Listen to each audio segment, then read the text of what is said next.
महाराष्ट्र ने गुंडों की सरकार बहुत देख ली और जिस तरह से तमाम चीज़ें रही हैं, जिस तरह से गुंडा राज चला है महाराष्ट्र में, जिस तरह से पिछले 1 साल का ट्रैक रिकॉर्ड रहा है, जिस तरह से पीछे वाले दरवाजे से सरकार को बनाया गया और उसके बाद से चाहे वो बीएमसी का मुद्दा रहा हो, चाहे वो कोरोना का मुद्दा रहा हो, चाहे वो पालघर लिंचिंग का मुद्दा रहा हो, चाहे कंगना का रहा हो, चाहे अर्नब गोस्वामी का रहा हो, किसी भी मुद्दे में सरकार ने जस्टिफिकेशन और सही तरीके से काम ना करते हुए सिर्फ और सिर्फ पॉलिटिकल वेंडेटा किया। अगर ये सारी चीज़ें हुई हैं और ये डॉक्यूमेंटेशन सामने है और सरकार वहाँ पर आती है तो चाहे चीफ मिनिस्टर हो, चाहे उनके बेटे हों, बेबी पेंगुइन हो, कोई भी हो, सरकार से कोई भी हो, उनको जेल में डाला जाएगा, बख्शा नहीं जाएगा। क्योंकि कांग्रेस अलग लड़ेगी तो एक बात आप बहुत अच्छी तरीके से समझ लीजिए कि जितने भी ये पार्टी भी हैं, जितनी भी ये लोग हैं, इन पर जनता विश्वास नहीं करती। अलग तो ये विधानसभा चुनाव में भी लड़े थे ना, दोनों की बिल्कुल आइडियोलॉजी अलग थी। कांग्रेस और शिवसेना का कोई मेल ही नहीं था, एक ईस्ट है तो एक वेस्ट है, लेकिन बावजूद उसके जब मामला कुर्सी का हुआ तो दोनों मिलकर इकट्ठा होकर गठजोड़ करके बैठ गए सरकार में। अब जनता इतना मूर्ख नहीं बनने वाली है, जनता ने बहुत अच्छी तरीके से देख लिया। सर, अभी महाराष्ट्र में एमएलसी के चुनाव हुए थे जिसमें शिवसेना का जिस तरीके से पूरी तरीके से जो रिजल्ट आया वो 0 के बराबर था, जिस तरीके से उन्हें बहुत ज्यादा कम वोट मिले थे और वहां पर भी उनकी हार हुई। इन सारी जो प्रकरण चल रहा है, इन सारी चीजों को लेकर महाराष्ट्र ने गुंडों की सरकार बहुत देख ली और जिस तरह से तमाम चीज़ें रही हैं, जिस तरह से गुंडा राज चला है महाराष्ट्र में, जिस तरह से पिछले 1 साल का ट्रैक रिकॉर्ड रहा है, जिस तरह से पीछे वाले दरवाजे से सरकार को बनाया गया और उसके बाद से चाहे वो बीएमसी का मुद्दा रहा हो, चाहे वो कोरोना का मुद्दा रहा हो, चाहे पालघर लिंचिंग का मुद्दा रहा हो, चाहे कंगना का रहा हो, चाहे अर्नब गोस्वामी का रहा हो, किसी भी मुद्दे में सरकार ने जस्टिफिकेशन और सही तरीके से काम ना करते हुए सिर्फ और सिर्फ पॉलिटिकल वेंडेटा किया। महाराष्ट्र की जनता ने बहुत सफ़र किया है। आपने देखा होगा 1 साल में किस तरह से लगातार वहाँ पर सिर्फ और सिर्फ पिछले 1 साल में अगर आप देखेंगे तो इस हिंदुस्तान में सबसे ज़्यादा किसी राज्य की सरकार का जो छीछा लेदर हुआ है और सबसे ज़्यादा अगर कोई मुद्दा बनकर उठाए तो वो महाराष्ट्र ही रहा है। वजह चाहे कोई भी रही हो, चाहे इस देश की महिला रही हो, चाहे इस देश की महिला को हरामी कहने की बात रही हो, नॉटी कहने की बात रही हो, चाहे इस देश में पत्रकारों के जो फ्रीडम ऑफ एक्सप्रेशन है उसको कर्टल करने की बात रही हो, उन पर हमला करने की बात रही हो, उनको जेल डालने की बात रही हो, चाहे वेंडेटा करने की बात रही हो, चाहे किसी ने अगर नाम के पीछे जी नहीं लगाया तो उनको जेल डालने की बात रही हो, उन तमाम चीज़ों में महाराष्ट्र रहा है। अब आप तो पत्रकार हैं, मैं आपसे भी पूछना चाहता हूँ, आप मुझे बताइए, आपने कोई डेवलपमेंट के बारे में कभी कोई प्रेस कॉन्फ्रेंस सुना है उनका? मैं आपसे पूछता हूँ, नहीं सुना होगा आपने। डेवलपमेंट को लेकर उन्होंने कोई बात की हो, कोरोना को लेकर उन्होंने कोई बात की हो, 12 करोड़ महाराष्ट्र के लोगों को लेकर कोई बात की हो, वहाँ के डेवलपमेंट को लेकर कोई बात की हो, वहाँ के किसानों को लेकर कोई बात की हो, वहाँ के सुसाइड जो किसान करते हैं उसको लेकर कोई बात की हो? कोई बात नहीं की। तमाम पिछले 1 साल से सिर्फ और सिर्फ पॉलिटिक्स की गई और जिस तरह से इन पार्टियों ने मिलकर पिछले दरवाजे से एंट्री करी, जबकि सबसे बड़ी पार्टी जो थी वो भारतीय जनता पार्टी थी और आदरणीय नरेंद्र मोदी जी के नाम पर ही वो इलेक्शन में जो है इतनी सीटें भी लेकर आए थे, जो कि नंबर लेकर आए थे। आज उसके बाद महाराष्ट्र की जनता ने 1 साल में इतना तो देख लिया है, इतना तो तय कर दिया है कि जो लोग सड़कों पर गुंडागर्दी करते हैं वो शायद बस वही कर सकते हैं, क्योंकि जब बात गवर्नेंस की आती है, जब बात देश की आती है, जब बात विकास की आती है, जब किसी भी स्टेट के विकास की बात आती है तो वहाँ पर आपको एक ऐसी सरकार चाहिए जो अपने नागरिकों का ध्यान रखे, उनका ख्याल करे, टीका टिप्पणी में ना पड़े, बदले की राजनीति में ना पड़े। तमाम तरह की जो चीज़ें उन्होंने नहीं करनी चाहिए थी वो सब उन्होंने की, लेकिन जो करना चाहिए था उसका शायद 10% भी उन्होंने नहीं किया और इसी वजह से कहीं ना कहीं आप देखेंगे कि आने वाले समय में जो बीएमसी के रिजल्ट्स होंगे वो चौंकाने वाले होंगे। सर, यहाँ पर जिस तरीके की बात आपने की और इसी तरीके की बात है लोग सोशल मीडिया पर कर रहे हैं कि अब की बार अगर बीएमसी के इलेक्शन महाराष्ट्र में हुए तो उसमें शिवसेना नहीं जीत पाएगी और इसी तरीके की बातों को सुनकर ऐसा लग रहा है कि सामना में ये लिखा जाता है बीजेपी के लिए कि अगर तुम बीएमसी की तरफ देखोगे तो जला दिए जाओगे।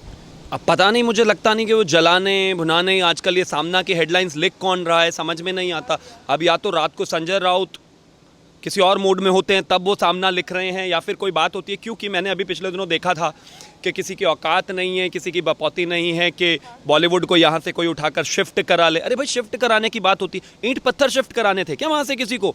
एक नई बॉलीवुड इंडस्ट्री, नई इंडस्ट्री सेटअप करने की बात हुई है जिस पर योगी जी काम कर रहे थे। हेडिंग ये लिखी हुई आती है कि किसी की औकात नहीं है, किसी की बपौती नहीं है। क्यों? राज कपूर साहब आपके अब्बा वाले जो हैं उनके ये आंगन में नाचा करते थे क्या? या बॉलीवुड आपके किसी रिश्तेदार का है? या आपके घर में ही सारे आज तक फिल्में बनी? ये बेकार की निहायती बातों में ना फंस के अपने माउथ पीस पर लिखने में रात को जो संजय राउत काम करते हैं बेहतर है। इतना कूड़ा लिखने से अच्छा है जनता के लिए कुछ काम करें, राज्यसभा में बैठे, अपर हाउस में बैठे, अपने लोगों के लिए काम करें, महाराष्ट्र की 12 करोड़ जनता के लिए काम करें, वहाँ की महिलाओं के, किसानों के लिए काम करें, ना कि ये रोज़ाना हर रात को बैठकर उल्टी सीधी हेडिंग जो इस देश की जनता को बिल्कुल पसंद नहीं आती, किसी भी तरह से बस खबर बनानी है कि कुछ भी उल्टा सीधा लिख दीजिए, उखाड़ दिया, ये कर दिया, वो कर दिया, अंदर डाल देंगे, जेल में डाल देंगे, हम शेर हैं, वापस तो हमला करेंगे ही। इन सब चीज़ों से कुछ नहीं होने वाला। आखिरकार 130 करोड़ जनता इस देश की है और 12 करोड़ महाराष्ट्र की। 12 करोड़ जनता के लिए अगर कुछ सबसे ज़्यादा ज़रूरी है तो वो है विकास, वो है डेवलपमेंट, वो है एजुकेशन, वो है हेल्थ, जिसमें आप बुरी तरह से फ्लॉप हुए हैं। मजदूरों के पलायन का मुद्दा रहा हो, चाहे कोरोना का रहा हो, चाहे हिंदुस्तान का सबसे वर्स्ट जो जिला अफेक्टेड है कोरोना के मामले में पुणे, चाहे वो रहा हो, हर जगह सिर्फ और सिर्फ आपने अपनी फजीहत ही कराई है। तो उसको देखते हुए अब वो बीजेपी को जला देंगे या कर देंगे, वो होंगे वो भस्मासुर, अब ये तो हम नहीं जानते कि वो क्या हैं। लेकिन अगर जलाने वाली बात है तो जलाने और ना जलाने का काम जनता अपनी वोट से करती है। अब ऐसा तो है नहीं कि 12 के 12 करोड़ वोट जो हैं संजय राउत अपने हिसाब से डलवा लेंगे और सारी चीज़ें कर लेंगे, क्योंकि बीजेपी तो लगातार वो आरोप लगाते आए हैं कि ईवीएम सेटिंग हो जाती है। अब वो कह रहे हैं कि जला देंगे, तो ठीक है, उनका जलाना भी देखेंगे, लेकिन वो काम जनता का है। जनता किसको लाती है, किसको छोड़ती है, किसको फेंकती है, वही करती है और वही सर्वोपरि है। अल्टीमेटली आखिरकार सिर्फ और सिर्फ जनता ही तय करेगी कि बीएमसी में कौन आएगा। लेकिन इतना ज़रूर है कि आप किसी भी सरकार का ट्रैक रिकॉर्ड देखकर उसको फ्यूचर उसका प्रिडिक्ट कर सकते हैं। इनका ट्रैक रिकॉर्ड इतना ख़राब रहा है, और जैसा कि कुछ बॉलीवुड वाले कहते थे कि दुनिया के सबसे बेहतरीन चीफ मिनिस्टर जो हैं उद्धव ठाकरे हैं, तो वो जो सबसे बेहतरीन चीफ मिनिस्टर हैं उनकी कुर्सी के 4 में से 2 पाए जो बीएमसी के हैं वो इस बार टूट जाने वाले हैं। वो समझ में आ जाएगा। बेहतरीन चीफ मिनिस्टर को भी बहुत अच्छी तरीके से पता है, तो रोज़ाना उल्टी सीधी बातें करके जनता को इधर उधर बहकाने की एक कोशिश की जाती है, जो कि इस बार चुनाव में कामयाब नहीं होगी, क्योंकि जनता ने पिछली बार इनको विधानसभा के चुनाव में 50+ सीटें देकर देखा। उन्हें लगा था कि एक हिंदुत्ववादी पार्टी है, एक राष्ट्रवादी पार्टी है, एक देश की मतलब प्रदेश की एक बड़ी पार्टी है जिसमें बाला साहेब ठाकरे की विचारधारा चलती है। लेकिन उन्होंने उस विचारधारा को तिलांजलि देकर उसको साइड में रख दिया और अभी वो सेक्युलरिज्म के नए उसमें आ गए हैं अवतार में। सर, यहाँ पर ये भी बात है कि जिस तरीके से जनता को बरगलाने की कोशिश की जा रही है और ये सोच रहे हैं कि बीएमसी में जीत जाएंगे, और अभी आपने पिछले ही दिनों में देखा है कि किस तरीके से शिवसेना ने बीएमसी के पैसे का दुरुपयोग किया है। देखिए, इंपॉर्टेंट चीज़ ये है, यहाँ पर बीएमसी के पैसे का दुरुपयोग बहुत साफ तरीके से दिखाई दिया है। आपने देखा होगा जब बीएमसी के मामले में हम बात करें तो कंगना के घर को तोड़ने के लिए किस तरह से सारा आपने इंफ्रास्ट्रक्चर लगाया, इतने लोग लगाए, सब कुछ किया, 80 लाख उन्होंने उस पर खर्च किया। अब मुझे एक चीज़ बताइए कि वो कौन देगा? आपने तो जाया, उठाया, क्रेन उठाई और एक तोड़ दिया। उसके बाद कोर्ट ने, आपने इतना भी इंतजार नहीं किया कि शाम तक कोर्ट का डिसीजन सुन लें। कोर्ट ने आपको फटकार लगाई और आपको कहा कि ये क्या किया आपने। मैं तो कहता हूँ 82 लाख को संजय राउत से वसूल किया जाए, या सरकार के पर्सनल लोगों से जितना भी 900 करोड़ रुपया जो भी लगाया है वो पर्सनल लोगों से वसूल किया जाए। क्योंकि एक चीफ मिनिस्टर हो, चाहे वो एक राज्य की सरकार हो, अगर वो बेतुके काम करेगी जो चीज़ बिल्कुल तर्कसंगत नहीं है, ऐसा नहीं है उनके पास लीगल टीम नहीं होती, ऐसा नहीं है कि उनको नहीं पता कि वो गलत कर रहे हैं, उनको पता होता है अच्छी तरह से। लेकिन उनको ये भी पता है कि ठीक है, अब कोर्ट ने बोल दिया है कि हर्जाना देना है, तो पहले जो तोड़ा वो भी जनता के पैसे से तोड़ा, अब उसको बनाएंगे या हर्जाना देंगे वो भी जनता के पैसे से देंगे। अपनी पॉकेट से तो कुछ गया नहीं ना। अपने आप तो आराम से सिर्फ बैठकर तीनों पार्टियां दिन रात अगर कुछ कर रही हैं तो सबसे ज़्यादा वही कि किस तरह से पैसा इकट्ठा किया जाए। यहाँ पर यही है कि ये जो दुरुपयोग है लोगों ने जो किया है, लोगों के घर तोड़ने में, लोगों को जेल डालने में, और जो इस सारी चीज़ों का दुरुपयोग किया गया है, अब इसका जवाब जनता वोट से देगी। क्योंकि जनता ने भी ये देख लिया है कि इतने समय में, 1 साल में सरकार के पीछे, काम करने के पीछे इंटेंट रहा क्या है। वो तो बिल्कुल रहा नहीं है। अब सारी बातें आप इधर उधर की करेंगे लेकिन सिर्फ काम नहीं करेंगे तो जनता ऐसे लोगों को उक्ता में नहीं बैठाती। अगर आपको नाटक करना है, आप बॉलीवुड ज्वाइन कर लीजिए, पॉलिटिक्स आपके लिए नहीं बना भाई। 30 साल के बेटे के लिए 55 साल के पिताजी आकर बार बार बैटिंग करेंगे तो ये सब नहीं चलने वाला है। अब आपको जनता के पैसे पर और मज़े करने का मौका नहीं मिलेगा, बर्बाद करने का मौका नहीं मिलेगा। अगर आपको यही सब करना है तो आप सरकार से बाहर जाइए, बीएमसी से बाहर जाइए, जनता अपने आप डिसाइड कर देगी। उसके बाद जो करना है करते रहिए, जो आप हमेशा से करते रहे। सर, एक तरफ तो ये जनता के पैसे का दुरुपयोग करते हैं और दूसरी तरफ आपने भी देखा होगा कि जिस तरीके से बीएमसी में अभी 900 करोड़ रुपए का जो स्कैम हुआ था, जो घोटाला हुआ था, उसको लेकर उन्होंने सफाई तो दी नहीं कि ये पैसा किस तरीके से इन्होंने गलत कामों में इस्तेमाल किया, किस तरीके से 250 करोड़ की जमीन जो है वो 900 करोड़ रुपए में ये लोग खरीद लेते हैं। और उसके बाद अब ऐसी तरीके की उम्मीद कर रहे हैं, उस तरीके की बयानबाजी दे रहे हैं जैसे कि बीएमसी में इन्हीं की पार्टी जीतेगी और इन्हीं की सरकार बनेगी।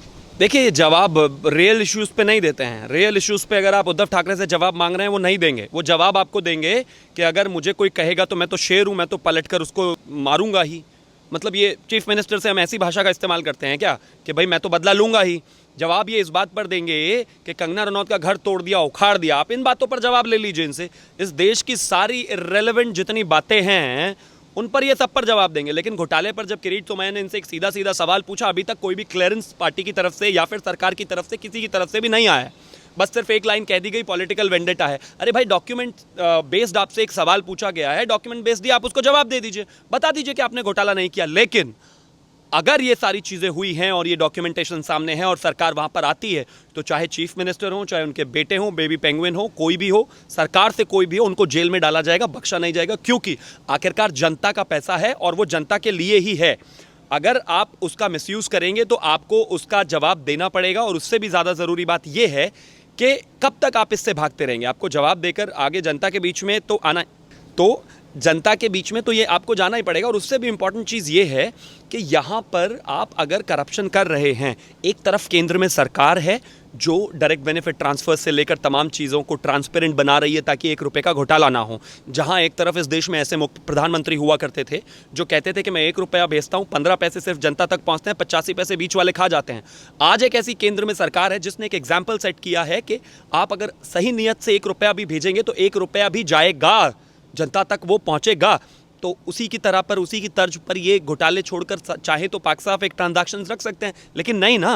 सरकार में जो गठजोड़ की, जोड़ तोड़ की जो सरकार बनाई है और ये सारी चीज़ें जो शाम दाम दंड भेद करके जो सरकार रातों रात बनाई है, उसको तो सिर्फ इसीलिए बनाया गया कि किसी भी तरह से अपनी झोली भरी जाए। लेकिन जब बीजेपी सरकार में आएगी, अगर आप गलत करेंगे, घोटाला करेंगे, तो बचा कोई नहीं है, जेल आप भी जाएंगे। सर, अभी आपने गठजोड़ की बात की, तो जिस तरीके से गठजोड़ करके इन्होंने जो वहाँ पे महाराष्ट्र में जो सरकार बना रखी है, अब इसको लेकर बीएमसी के चुनावों को लेकर तो कांग्रेस की तरफ से भी कहा गया था कि बीएमसी के चुनाव ये शिवसेना के साथ मिलकर नहीं लड़ेंगे। और यहाँ पर एक और बात, जैसे कि अभी आपने किरीट सोमैया का नाम लिया, किरीट सोमैया ने भी कह दिया है कि बीएमसी के आने वाले जो चुनाव है उसमें शिवसेना नहीं जीत पाएगी। देखिए, किरीट सोमैया ने बिल्कुल सही कहा है। और जहाँ तक बात है कि कांग्रेस अलग लड़ेगी, तो एक बात आप बहुत अच्छी तरीके से समझ लीजिए कि जितने भी ये पार्टी भी हैं, जितनी भी ये लोग हैं, इन पर जनता विश्वास नहीं करती। अलग तो ये विधानसभा चुनाव में भी लड़े थे ना, दोनों की बिल्कुल आइडियोलॉजी अलग थी। कांग्रेस और शिवसेना का कोई मेल ही नहीं था, एक ईस्ट है तो एक वेस्ट है। लेकिन बावजूद उसके जब मामला कुर्सी का हुआ तो दोनों मिलकर इकट्ठा होकर गठजोड़ करके बैठ गए सरकार में। अब जनता इतना मूर्ख नहीं बनने वाली है। जनता ने बहुत अच्छी तरीके से देख लिया कि इनका ना तो कोई आइडियोलॉजी है और ना ही वो किसी भी तरह से विकास का भागीदार बनना चाहते हैं। उनको बस पैसा कमाना है, करप्शन करना है, महाराष्ट्र में एक अनार्की वाला माहौल पैदा कर देना है, लोगों में इनसिक्योरिटीज़ ला देनी है, किसी चीज़ पर काम नहीं करना है, पुलिस व्यवस्था को पूरी तरीके से डैमेज कर देना है, लोगों में काम नहीं होगा, मैसेज नहीं जाएगा, सुशांत सिंह राजपूत का केस इन्वेस्टिगेट नहीं होगा, कंगना को हैरेस किया जाएगा, अर्नब को हैरेस किया जाएगा, पालघर लिंचिंग में लोगों को मारा जाएगा, संतों को मारा जाएगा। बस यही होगा। अगर सरकार में ये लोग रहेंगे तो यही होगा। अगर आपको एक बेहतर सरकार चाहिए और एक बेहतर सिस्टम चाहिए जहाँ पर लोगों को सारी सुविधाएं और वो जब तमाम जो बेनिफिट्स हैं एक सरकार को देने चाहिए, अगर वो सब चाहिए तो आपको उसके लिए वहाँ पर भारतीय जनता पार्टी की ही सरकार चाहिए। क्योंकि 2014 से 19 और 2019 से आज 2020 में हम हैं, सरकार ने और भारतीय जनता पार्टी ने ये साबित करके दिखा दिया है कि अगर आप सही नियति से काम करेंगे तो आपको एक बेहतर सरकार और एक जनता को एक ईमानदारी वाली सरकार मिलेगी। ये बार बार साबित हुआ है। इस बात से ये साबित होता है कि कहीं ना कहीं महाराष्ट्र को भी इसी तरह की एक सरकार की ज़रूरत है जो कॉन्फिडेंटली जनता के बीच में जाए, जनता के पैसे से जनता को ही सोशल वेलफेयर की स्कीमें दे, अपने कोर्ट केसेस में, अपने तमाम चीज़ों में, अपने दिन रात के स्कैम्स में पैसा ना बर्बाद करे। अल्टीमेटली अगर चोरों के हाथ में सरकार दोगे तो फिर चोरी ही होगी, क्योंकि इनके जो पॉलिटिकल मास्टर हैं चिदम्बरम अभी 100 दिन में तो तिहाड़ से निकल कर गए हैं। अब महाराष्ट्र में भी वही होंगे इनके फाइनेंशियल एडवाइज़र, और जब वो फाइनेंशियल एडवाइज़र बन जाते हैं तो वो तो फूलदान में गोभी उगा के 3-3 करोड़ रुपए पैदा कर देते हैं। अब ऐसे लोग अगर पॉलिटिकल मास्टर होंगे तो अल्टीमेटली तो घोटाले ही होंगे ना। अब इससे ज़्यादा कुछ उम्मीद कर भी नहीं सकते उनसे।